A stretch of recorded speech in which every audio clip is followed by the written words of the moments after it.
Hey friends, how's it going? It's Friendship Friday.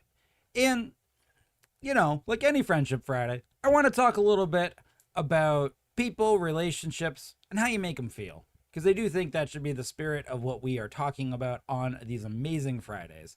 And so, in that vein, a lesson that long learned as an employee, you got to be careful what you say and do, right? Because you got a job, you represent a brand, you work for an employer, and things you say and do as an employee could affect that company and could affect you and your career and could carry forward with you for a long time. I think we all know that.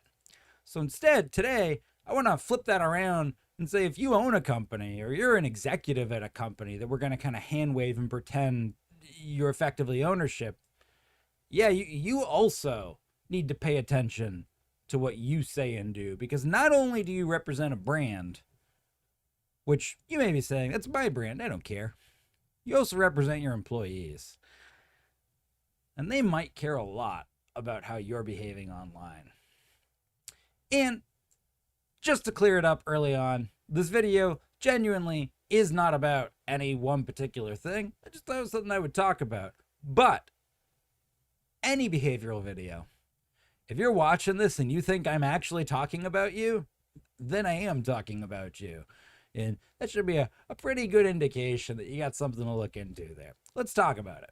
So much like the beverage industry did an amazing job in the 70s of marketing and convincing us that recycling and taking care of their containers was somehow our fault and not their fault, we've done a really good job with employee culture, especially in the digital age, of teaching employees that they need to be careful what they say, how they act, what they type online, because the internet is forever. Everyone can see everything. It could affect your career, small industry, people know people, yada yada. I have brought up in previous videos, for example, that a non-compete doesn't have to be legally enforceable for it to ruin your career.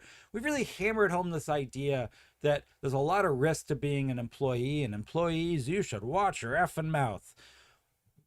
But I don't think we talk enough about the other side of that, and that executives, you're in kind of the exact same boat as everyone else, and it might actually be a little bit worse for you.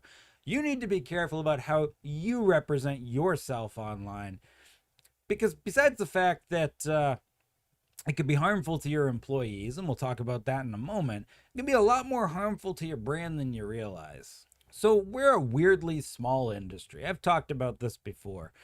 And even though it's so small, just to reiterate that point, that even the big companies in our space are still itty bitty tiny little companies, and big tech companies, Fortune 500 tech companies, could open up their rainy day fund and could buy everybody in our industry and still have money left over to, do whatever with. And I just think that perspective is important, because a lot of the people who run their mouths online run it from a position of feeling that they are in power or influence. And I just want to remind everybody, including myself, that this industry, itty bitty bitty bitty tiny. We are tiny little ants screaming into a very small little pond. And you just got to remember that. Why does that matter specifically with executives saying or doing things online that could negatively affect their business? Well, specifically, remember the fact that given that we're a small industry already, probably only about a quarter of the folks in this industry on either side, vendor or MSP, actually actively engage in communities.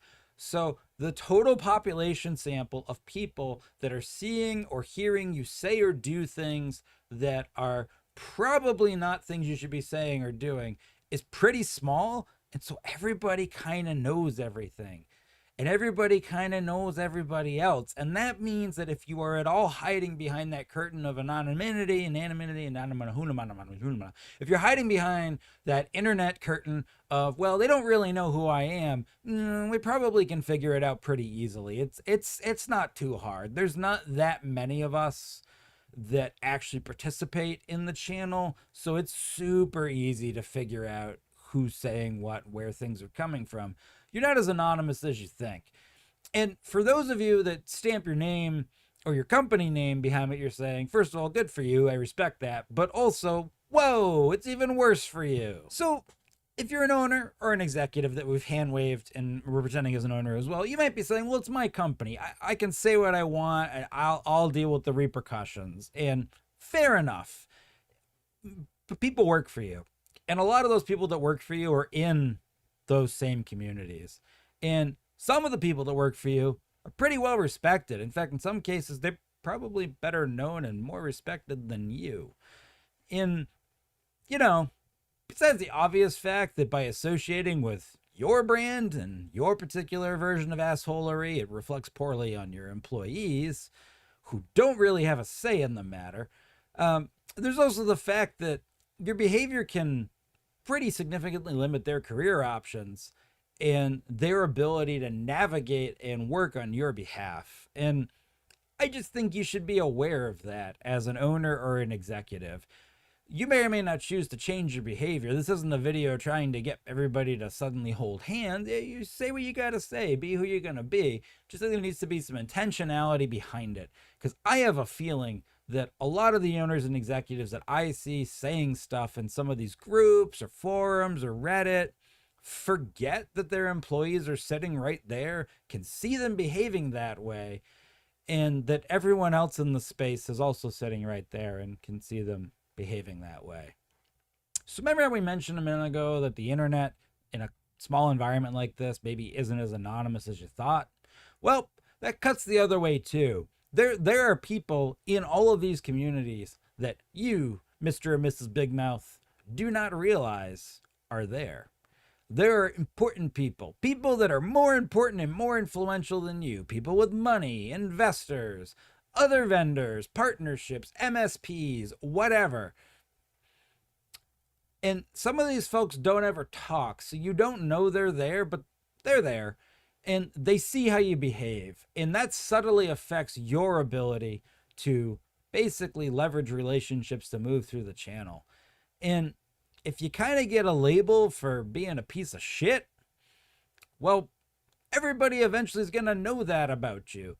And if you're like me and you own it and you wear it pretty loud and proud, well, okay, that's an option. But I don't really have any employees that work for Dean. So, the collateral damage there is pretty much limited to Dean's career.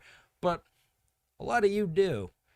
And I don't think you remember that we all see how you behave in public, which means we have a pretty good idea of what your employees see behind the scenes, which could really color our opinion of wanting to do business with you. And it can be a limiting factor that you may not realize. And I bring it up only because I think it's so easy in this relatively small space to genuinely grow into a pretty big fish within your pond. And if you've done that, seriously, good for you. That's hard work. But you're just a big fish in a little pond. And it's not really a pond, it's a lagoon. And 20 feet away from the lagoon, the seabed drops off and there be sea monsters. And, some of those sea monsters, they could eat everybody in the lagoon. And it's just, and I say this, and I know it's kind of a very kind of pessimistic view, but this industry's so small that even the people that think they're important in it, none of you matter. You don't have an amount of money or influence that is significant in any meaningful way outside of the pond that you're in. And that's fine, because most of us are never going to leave that pond. But you just gotta remember that in the back of your head and make sure as an executive, when you say and do things in that public forum, that there is intent behind it. There has been some thought behind it, and you are willing to stand behind and accept the repercussions and the transitive repercussions to everyone that works for you.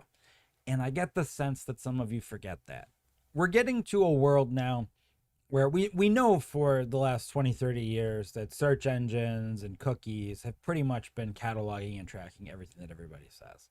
And that really, for the most part, unless you're taking extreme measures, pretty much nothing you do anywhere is ultimately untraceable or it can't be connected back to you. And most of us are shitty enough at OPSEC that we say enough things or type enough things or give enough away where someone can reasonably extrapolate, if they look at our posting history, probably who we are. So given all of that, and now given the rise of these AI models that are able to effectively ingest information from multiple sources and make reasonable conjectures about how that data is connected, a world where you're in a somewhat private MSP group and you're saying some pretty outrageous shit, and it's mostly just kept within the walls of that group or your industry peers, the world where your clients might see that on a Google search is if not already here, pretty damn close. And I think that's something else you got to remember, because there's a certain element of, like, you know, you figure you're MSP owner, you're a mom and dad to your kids, to your employees, right? And an uncle or an aunt to your clients. And fine, it's Thanksgiving dinner, it's only the family, you got a little drunk and you fell over a chair. Only the immediate family saw that to judge you. I mean, I think that's embarrassing, but that might not be that big of a deal. But think about that context. Everybody in that situation has a cell phone. And what if some people recorded that? And no one in your family posted it, but I don't know, somebody's phone gets stolen, SD card gets left somewhere. Somehow that video makes it on the internet. And now suddenly there's a video of you tripping over a chair, drunk, vomiting, with no context, and not your family, who know that was a once in a lifetime occurrence, but the general public see it. And I'm giving this as an example because we've seen this happen. We've seen people have their lives and careers ruined because a piece of content they made or was made about them that wasn't supposed to see the light of day, or wasn't supposed to see the light of day without context, did.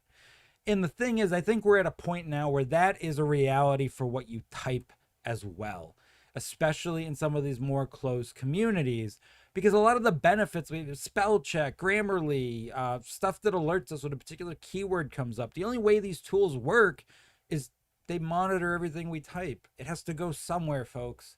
So all I am saying with all of this, not to scare anybody, but just think twice before you double down on that argument. You know, you could be right or you could be rich. Think when you're about to roast someone for the way they're behaving or something you don't like, is that the right thing to say or do? And it might be, seriously, it might be exactly the right thing to do. But if it is, you got to remember this is something you might have to sort of stand behind later. And if you're not comfortable doing that, and you're not comfortable putting everybody in your work family to also have to deal with the repercussions of that, maybe don't do it. I hope you all have an amazing Friday.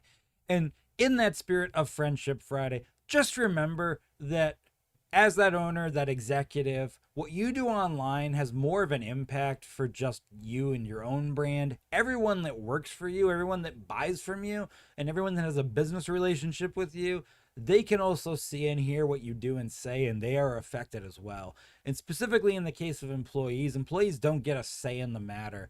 They only get the transitive property if the shit rolls downhill. And it is important to remember, I know a lot of you put a lot of value into your employees and their professional development. You are kneecapping the shit out of that if you are out there behaving like an outrageous jackass of an owner in a public forum, especially ones that your employees are also in. You probably wouldn't get totally shit-faced and pass out drunk vomiting everywhere in front of your kids and their school friends.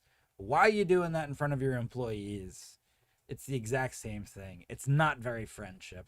So just take a minute, take a step back, take a deep breath, and reassess if maybe that forum isn't the right forum to behave that way. Sometimes it will be. Seriously, sometimes it will be. You got to say what you got to say. And when you folks do have to say what you got to say, good for you. We got Spicy Monday. Go put that hashtag on and let the world know what needs to be said. But otherwise, when you're not in that mode, when you're not intentionally going and saying something that could get you in trouble, just take a step back and think about it. Are you being friendship? Are you being friendly? Have a great Friday. Have a great Friendship Friday. And have an amazing weekend, everybody. I love seeing all of you in all these communities. This is a great place to be.